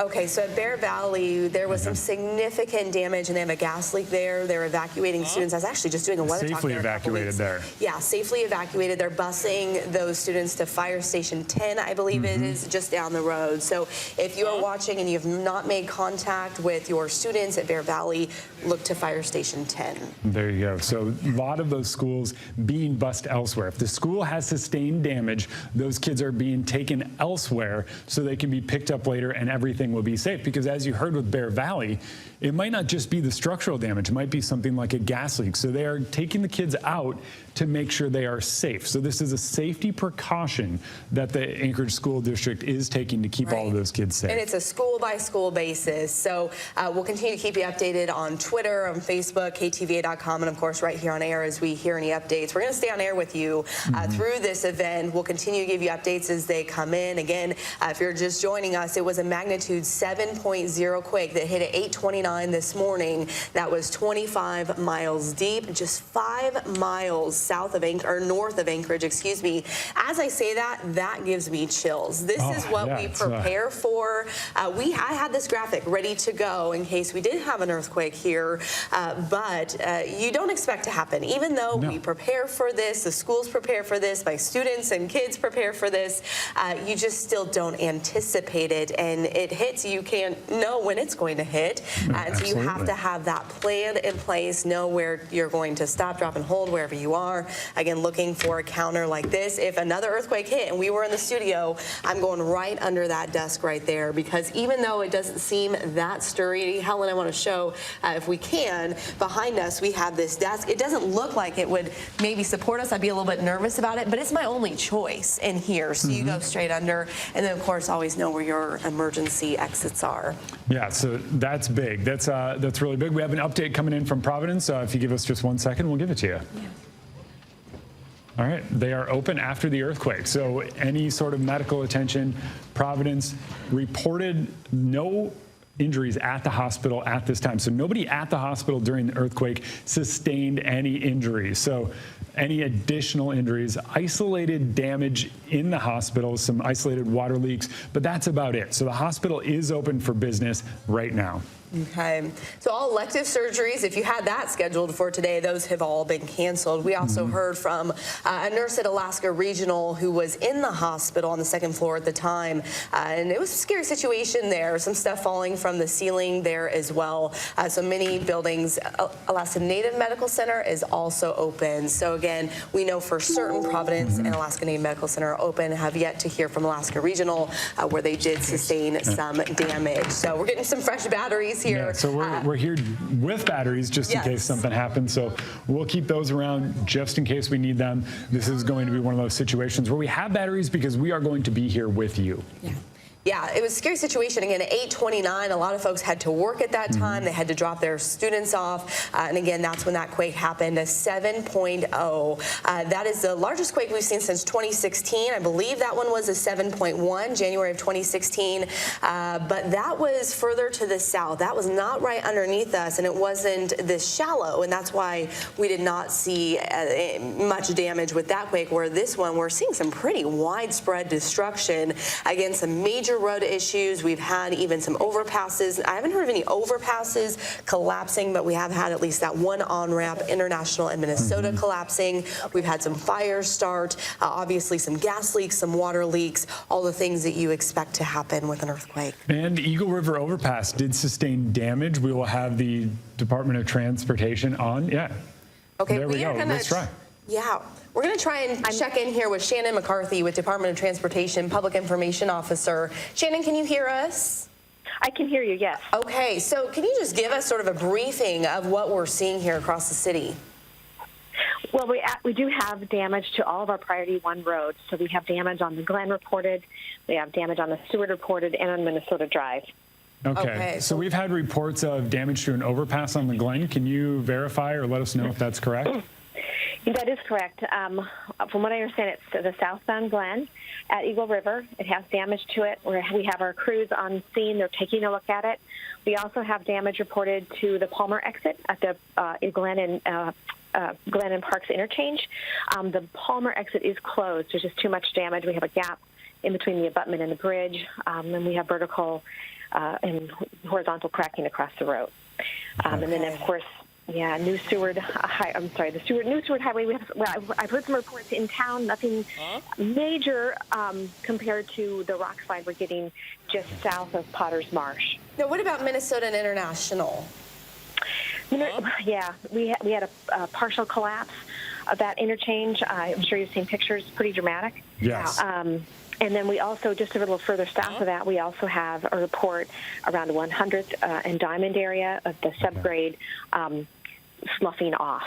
So we have everyone that's available is in the field taking those assessments and reporting back to us.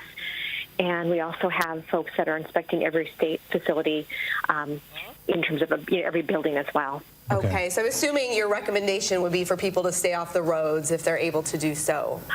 Well, right now, a lot of people are getting their kids and they're trying to make their way home. We're getting reports of really slow moving traffic. We're encouraging people that whenever you see an intersection that has either blinking yellow or completely black, treat it as a four-way stop and be patient with everybody. We're all in this together. Okay, and where would you say, is there any place that people need to completely avoid where there's just a really hazardous situation? I imagine the rock slide in Eagle River.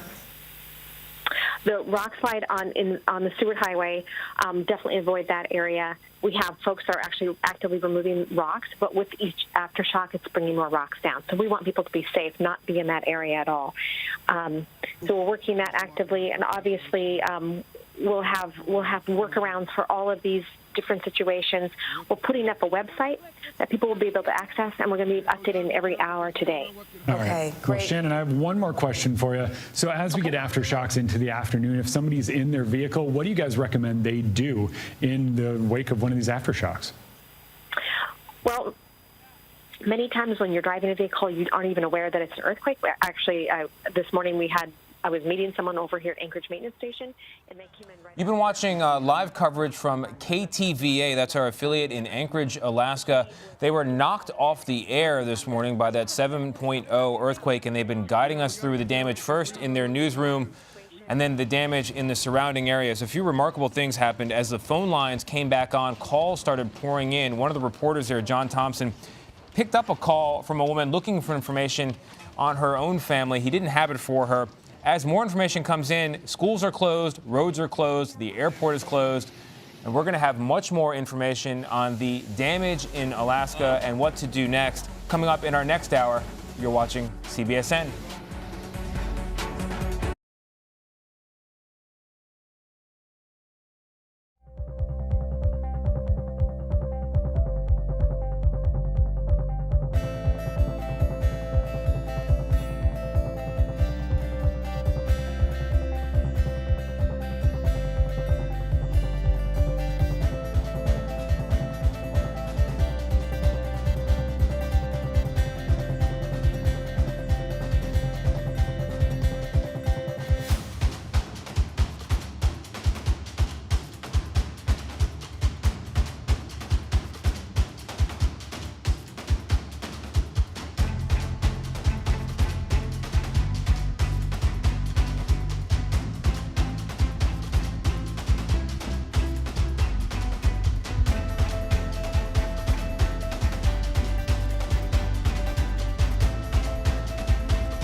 Hi everyone, I'm Tony DeCopel. Thanks for joining us. We're following that breaking news out of Anchorage, Alaska. A 7.0 magnitude earthquake shook buildings and caused panic just a few hours ago. What you're looking at now is the scene inside a courthouse, and that's what it looked like inside a local cafe, lights swinging. There's also a tsunami warning for Anchorage and southern Alaska. Good news, that has been canceled. More good news, we have not yet heard reports of injuries. However, officials are still trying to determine the extent of the damage. Those efforts are being hampered at the moment by highway damage, like what you're looking at here. That's a road collapsed. Around Anchorage, roads were twisted, roads were buckled by the quake, and there have been reports of gas leaks as well in the area. The offices of our own affiliate KTVA is among the buildings damaged. They're actually knocked off the air initially, but through Facebook Live have been providing us with updates, even through several aftershocks in which they themselves took cover. Earlier, I spoke with Paul Duscombe, who is in Anchorage, was in Anchorage, and has lived there for a while, was there at the time of the earthquake. Take a listen. But a number of roadways have buckled, travel very difficult in the area, and obviously we're waiting to find out if all folks are safe right now. All these reports still coming in. Joe Vigil from KTVA, our affiliate there in Anchorage, joins us now. Joe, give us an update. Boy, Jeff, that was a heck of an earthquake. I mean, this thing hit hard, it hit fast, and did a lot of damage. Let me show you. So this is the newsroom. There's things strewn all over the place, trying to get the information out to the people. Phone's off the hook. The water pipes broke, so everything's soaked in here. You can see a few people, though, trying to get the information out. This is our assignment desk right back over here, and this is one of our reporter spots where we do live shots.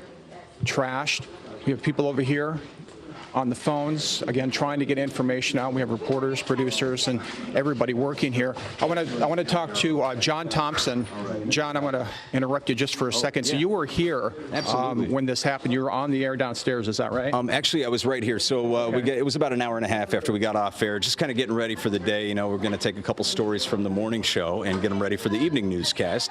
And in fact, the news producer just says, "Hey, John," he was going to ask me a question, and then all of a sudden, you just hear this thunderous boom. And it wasn't even like, you've felt some earthquakes, I'm sure, before, Joe, where it's kind of a slow build. It's almost like a train coming in, and you feel it, and then it kind of goes away. This was just a smack. It was just, it was sudden, it was loud, it was hard. After about 2 seconds, I actually got down right here. This is my desk. This is my desk. So I got right down under here, and as you can see, some good structure right here, because as things were crashing down around me, we got, glass doors right across the way coming down, smashed glass everywhere.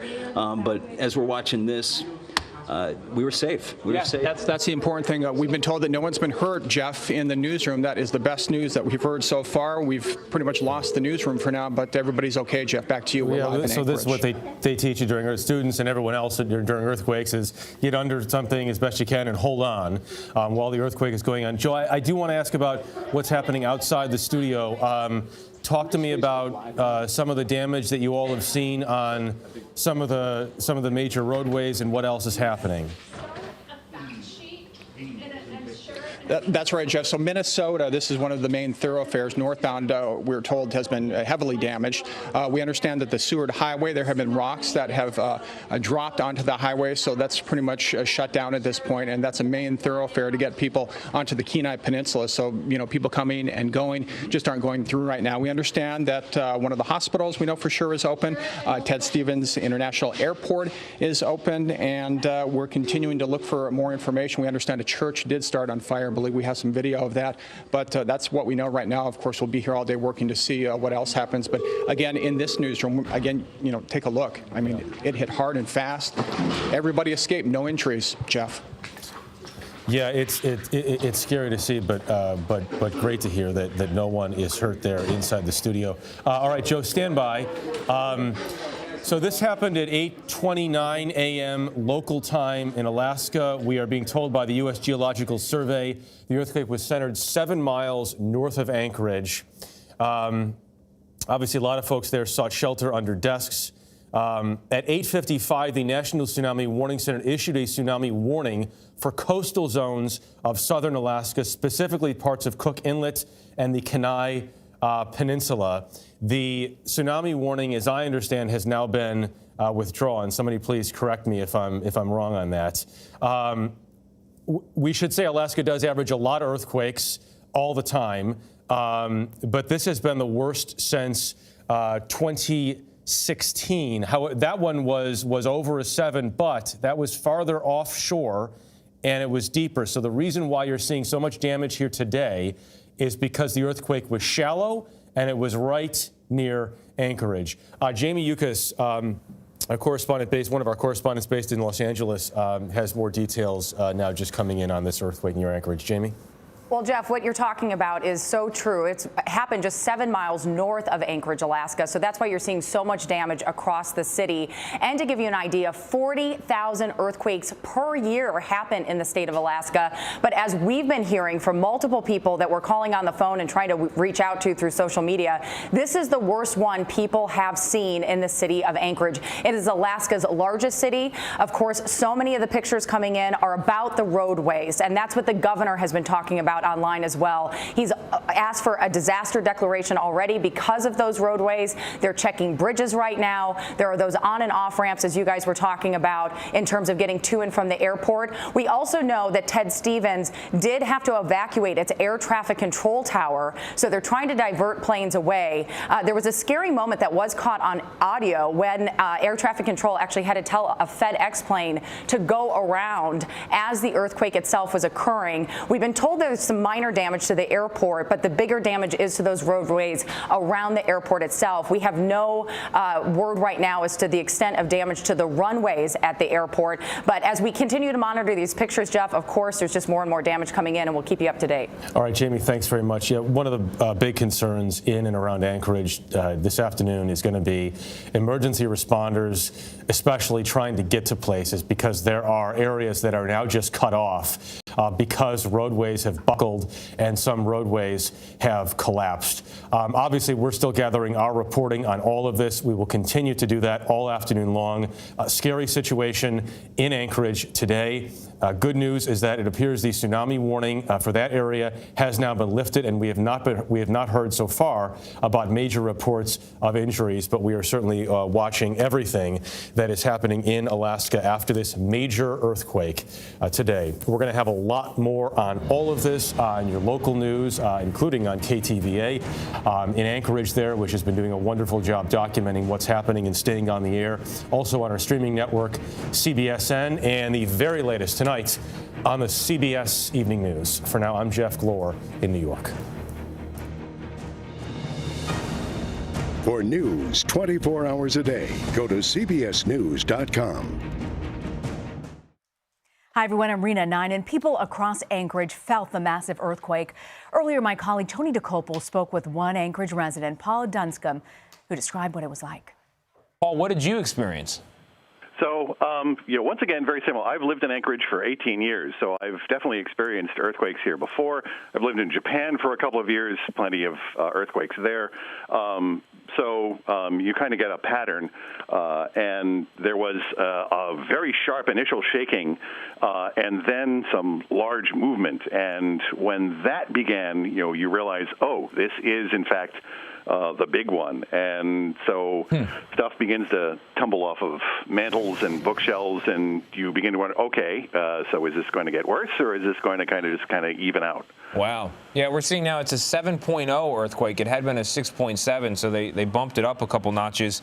You mentioned the shaking, things falling off of shelves. What did you see? What broke? So fortunately, nothing in my apartment actually broke. A lot of stuff tumbled off. I've been able to pick it up since then. However, I've seen some footage on TV of like local supermarkets and department stores. They have stuff all over the place, so lots of stuff off of shelves and whatnot. I'd be very interested to go. I will go into my office at the University of Alaska Anchorage later this afternoon and kind of see what kind of the mess is there. And when you say they say the epicenter was 5 miles north of Anchorage. Well, for all intents and purposes, that's in Anchorage. Paul, I want to interrupt you one second here, and I apologize for this, but you mentioned the pictures on local media. We've actually got a picture now of the local TV station there, and they were knocked hard enough to be knocked off the air. The newsroom is completely deserted. Tiles are down from the ceiling. Desks are knocked over. Computers are smashed. There's a large crack in the floor. There's water on the floor. It doesn't look like they're going to be back in there anytime soon. So it appears that, as with earthquakes in general, this one had very different impacts in different parts of Anchorage. You could have one part of the road look completely normal and the next completely cracked in half. Go ahead. Yeah, well, certainly part of that is just the nature of the geology of Anchorage, because a lot of this is on, kind of clay-based soils, which can, break up under pressure like that. So I would suspect that there would tend to be more damage downtown than there is in South Anchorage, where I am. And the other interesting thing is the tsunami warnings, which the idea of a tsunami coming out of Cook Inlet, which runs up the coast to Anchorage, that's a very unusual thing for us. An unusual thing and a concerning thing? I mean, do you think that could have an impact in the Anchorage area?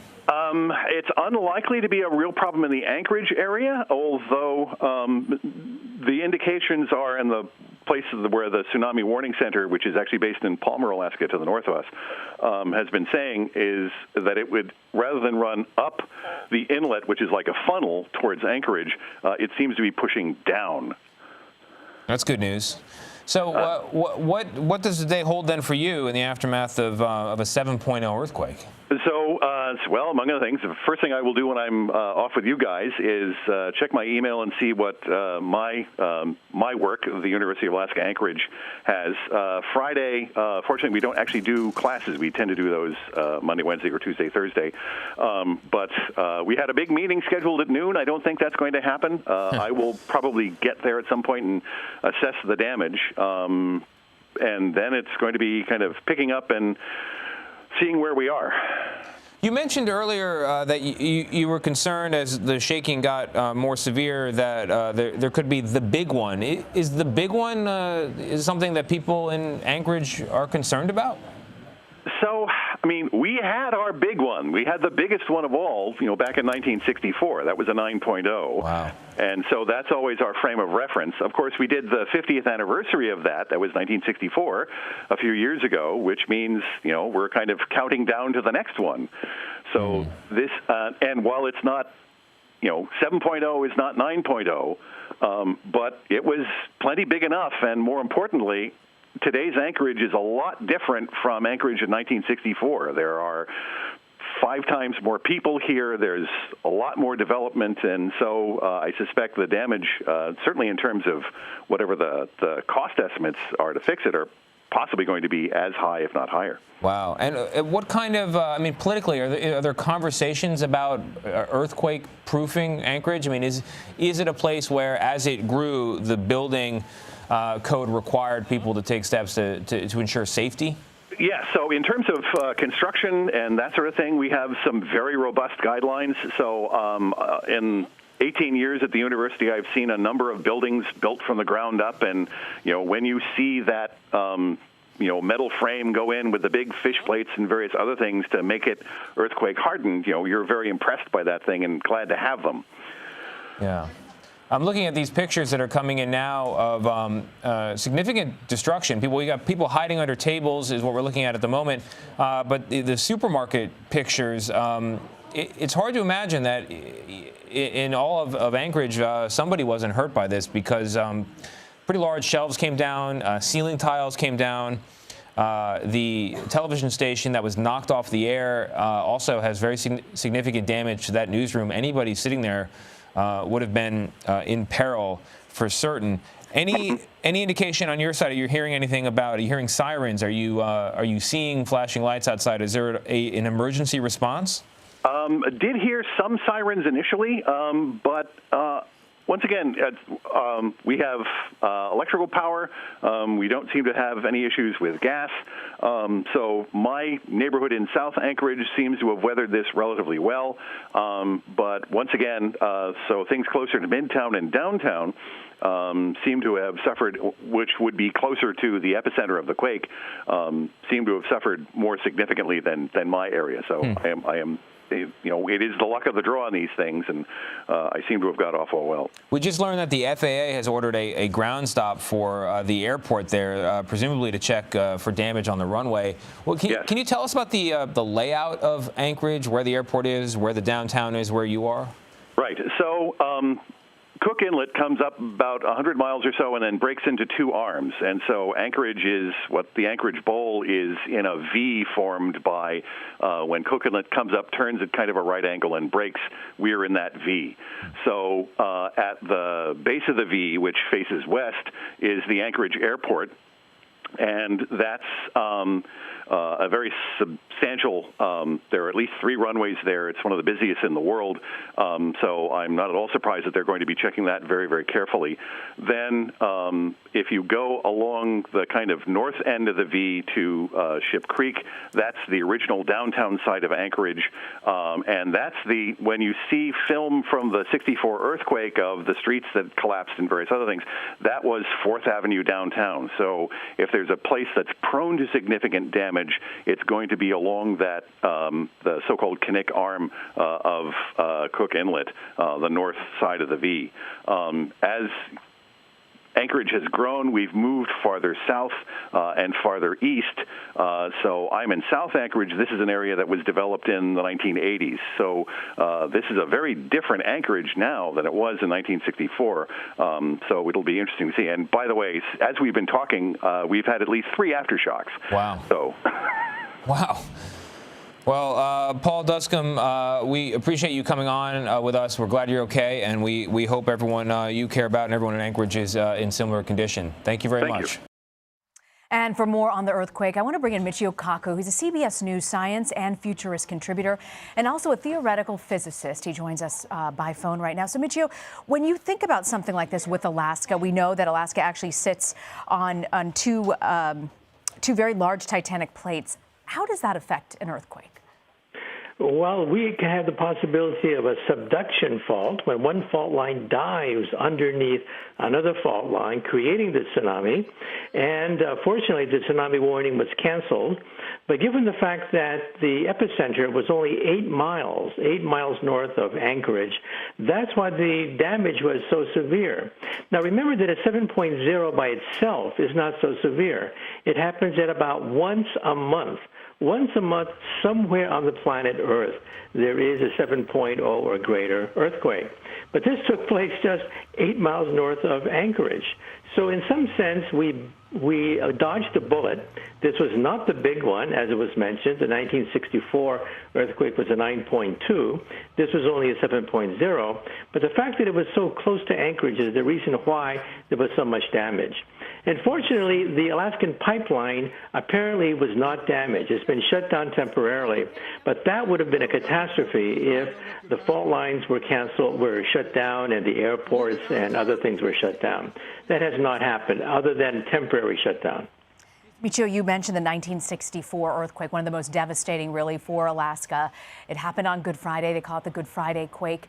Are there any lessons from that earthquake that we can learn for the future? Well, just that these things are inevitable. You know, the human lifespan is very short. And therefore, generation to generation, we forget the fact that the previous generation had to suffer from these huge, gigantic earthquakes off the coast of Chile, Japan, Alaska. We have some of the biggest earthquakes ever recorded in the history of science, and yet our generational memories are so short that we forget about them. And we don't reinforce our buildings. We don't live up to the building codes that scientists say we need. And every few years there's a scandal, like one erupting in San Francisco, when we realize that some buildings are substandard and are not up to speed. But these earthquakes are inevitable. They're going to happen. It's a law of physics. But our psychology is such that we forget about that. If these earthquakes are inevitable, Michio, is there anything we as human beings can do to prevent or be better prepared when they happen? Well, first, of course, is to talk to your own family about where to go, how to communicate, how to deal with falling debris and stuff like that. Tell your family. And then, of course, if you're in a very dangerous earthquake zone, stock up materials in case a big one does hit. But in general, you have to then translate this politically.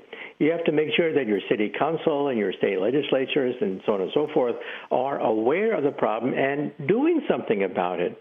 Many times buildings fall down not because of the earthquake so much, but because building codes are not adhered to. We've seen that time and time again where builders neglect safety standards, thinking that earthquakes are so far in the distance, and they make substandard buildings. In San Francisco, we have a building today near Market Street, which is tilting because it was not stuck into the bedrock of the planet Earth. Think about that. And San Francisco, of course, is next to a sliding fault, the San Andreas Fault, that could devastate the city. And of course, in 1906, the city was flattened by a 7.9 earthquake. If you're joining us now, we are continuing our coverage of the 7.0 earthquake in Anchorage, Alaska. You're looking at video right here from what looks like a coffee shop. Video earlier was inside of a courthouse just to see how various areas have been damaged. Michio Kaku joins us now by phone. Michio, you mentioned California. Many people think of California as the epicenter of earthquakes, but I was surprised to learn today that Alaska is actually one of the most seismically active areas in the world. Why is that? Well, we have the Pacific Ring of Fire, starting from Chile, which also sustained a 9.0 earthquake years ago, going up the coast of California, up through Alaska, into Japan, and into Indonesia. So we realize that we have this gigantic ring of fire, and that's where most of the earthquakes are concentrated. And we forget the fact that, yes, the United States, we face not just the San Andreas Fault, but the Concordia Fault. The Concordia Fault is off the coast of Seattle, and it is a potential subduction fault, which will create a tsunami, which would then wipe out huge parts of Seattle and Portland. And we're just barely waking up to the dangers posed by the San Andreas and the Concordia Fault. And so that's why I think that, safety starts at home. Talk to your children, your family, but then translate that politically to make sure that our elected officials adhere to the building codes and strengthen them. We know that Senator Lisa Murkowski had actually been pushing for legislation to help loosen up some funds that would help Alaska with prevention. Clearly, they're going to need even more help getting those roads rebuilt and repaved and infrastructure just restored. Michio, the governor of Alaska, Bill Walker, has said he's going to be monitoring reports of aftershocks and damage. He's already made a disaster declaration. What would you be watching for if you are a resident of Alaska at this point? Well, definitely aftershocks. There was 3 aftershocks. One of them was a 5.7, which in and of itself, is a major earthquake. And so I think in the aftermath, that's when we have to pick up the pieces. That's when we have to assess the damage. And fortunately, even though the pipeline and the airports were closed, they did not suffer permanent damage to the best of our ability right now. And casualties have been low, given the fact that it was only 8 miles. The epicenter was 8 miles from Anchorage. So in that sense, we dodged the bullet. But now the cleanup operation comes. We got to look underneath the debris to find out exactly the full extent of the damage that was done. So this is just the beginning of our understanding of the damage of this earthquake. Michio, we have made so many advances in science and with technology. Why are we still so unavailable, unprepared to really diagnose when these earthquakes could happen? Well, predicting earthquakes is like voodoo and magic. We have no reliable ways of predicting these things. Don't believe it if any psychic says that they know when the big one's going to take place. We just know that they will take place, and we're very good at understanding what's beneath our own feet. The best way we have is to look at echoes of earthquakes that then ricochet through the center of the Earth, giving us a rough diagram of what the center of the Earth looks like. These are seismographs. In fact, we just put one on Mars just a few days ago to look for Mars quakes. So we're at the beginning of understanding what's inside a planet. And right now we do not have reliable maps The maps we have are rather crude. Again, we get them by looking at echoes as seismic waves go reverberating inside a planet like a bell. But right now, we simply cannot use this for earthquake prediction. We are just hearing from the president as well, who tweeted out, "To the people of Alaska, you have been hit hard by a big one. Please follow the directions of the highly trained professionals who are there to help you. Your federal government will spare no expense. God bless you all." The president mentions the federal government. What can the federal government do at this point, Michio? Well, I think they can not only bring in experts and people that are good in disaster management, but they can also, at some point, open up their checkbooks. This is one of the reasons why we have a federal government to begin with, in case of a disaster, when local area can rely upon federal funds. And so I think the government should, A, start to assess exactly how much damage there has been, and B, begin to think about opening up the checkbook to fund some of the disaster relief. Michio, you mentioned we're still watching these aftershocks. When will Alaska know that they're out of the clear?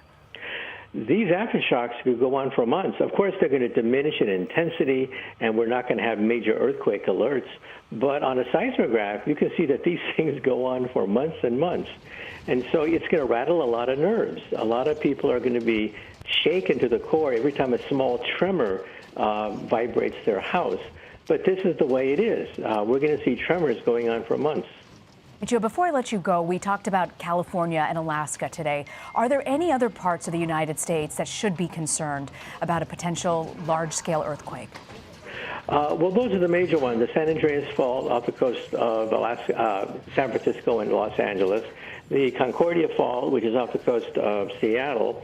Fortunately, the East Coast is in the middle of a gigantic plate, the North American plate. And so we don't see any major fault lines. Though, of course, there will be small earthquakes, even in the North American plate. But most of the damage is confined to the Pacific Ring of Fire, which mainly hits the west coast of the United States and the west coast of Alaska. Michio Kaku, so grateful you could join us with your insights. Okay, thank you. You bet. I want to bring in Ruth Ann Carr. She actually lives in Anchorage, Alaska, and joins me by phone. Ruth Ann, what did you experience? It was pretty scary. We were sitting here watching the news, and then the house just started shaking and rumbling. Everything started falling on the walls, and then I yelled for my mom and my kids to get in the doorways. And after the big one happened, then the aftershocks afterwards just continued after that. We just had one like 10, 15 minutes ago. Now, I understand you picked up your children from school. Was the school damage? What was the scene like at the school? Well, one of my kids I dropped off, and when I went back to pick him up, they were all outside at the park. And so getting him out of the school was pretty easy. I didn't go inside. And then when I picked up my other daughter, there was a bunch of kids in the gym. They were all, a bunch of them were crying. A bunch of them were scared. We had another aftershock. Get in the doorway. And then we had Ruth Ann, are you okay? Ruth Ann, I'm sorry. You just said you're experiencing an aftershock? Yeah, we just had another little aftershock. We're in the doorways now. So what do you do when you have an aftershock? We go in the doorways. We go under tables. We since we've been having so many aftershocks, we took everything off the walls, anything breakable. We stay away from the windows. We grab our dogs, and we have our fur babies with us when we're in the doorways. My youngest son is refusing to get out of the doorways right now, even when there isn't an aftershock. How many aftershocks have you felt since this morning? I would say 8 to 10. Wow. And are they can you feel them, like the intensity of it? Or do you feel you can feel them. And do you feel the intensity is waning? Each one is different indeed, but this one was pretty good. It just shakes the house real quick, so we run to the doorways. So the aftershocks that are coming are kind of hit and miss as far as intensity. You don't know. There's another one right now. We're having another one right now. Tell me a little bit more about what you're experiencing there inside the home. The house will start shaking and starts rattling, and our dogs get scared. You can see like our ceiling fan starts moving. We're looking at images right now of inside your home, Ruth Ann. I want to make sure you're okay, that you and your family are okay as you're speaking to us. Let us know if you need to go, Ruth Ann. But we're seeing just the food items all over the floor throughout your kitchen. our stove. Yeah, correct. It totally opened all of our drawers. There were glasses that fell and shattered inside the drawers on the floor. We had picture frames fall. We had, we were doing a cleanup, and then we started getting aftershocks, and we started hanging pictures up until we got the aftershocks. So we're just leaving them off for the day. Probably good thinking on that one. I want to ask you, have you experienced anything in Alaska of this intensity when it comes to an earthquake? Yeah, I was born here in Alaska. I'm Alaskan native, and we were here with that 7.2 earthquake that happened a few years ago. And this one, since it's closer to Anchorage, it had a lot more intensity for us. That one actually woke me up out of bed. This one, it was really scary when it happened. So you got your children out of school. What were the roads like on your way back? So on my way to get my daughter, who was, I would say about 10, 15 minutes away, it took me about 30 minutes to get to her. The streetlights, some areas had lost power. Everybody was doing the common courtesy when there was no stoplights going. So I grabbed her, and when I came home, traffic was backed up. We see the traffic right now, yep. Yeah, and I shared another video of that where, everybody was going to go get their kids, and so we've been doing cleanup. Yeah, I can imagine. We know your Governor Bill Walker, has issued a disaster declaration. They're monitoring the aftershocks and the damage. What other advice have officials there given you? Well, currently right now we're watching the news, and we're just, I saw that the gas stations were pretty packed. Everybody's filling up their vehicles, it seems like. We've actually been prepared for situations like this. I'm an occupational safety and health specialist, so I have, water stashed for us in case of an emergency. We have plenty of flashlights. We have tools to shut off the gas if need be. Alaska is in a really seismically active area. Do you feel your state is prepared to deal with a disaster like this? Yeah, living in Alaska is kind of something that you get used to. We have them frequently, not very big ones, but they are frequent. This one was pretty big, so it was really scary for us. Ruth Anna, I'm glad to hear that your family and your children are okay. We hope you guys continue to stay safe out there, and thank you very much for sharing with us your experience today with this earthquake. Thank you. We are continuing to monitor this 7.0 earthquake in Anchorage, Alaska. We're going to take a quick break. We're going to have the very latest after this break. Stick with us.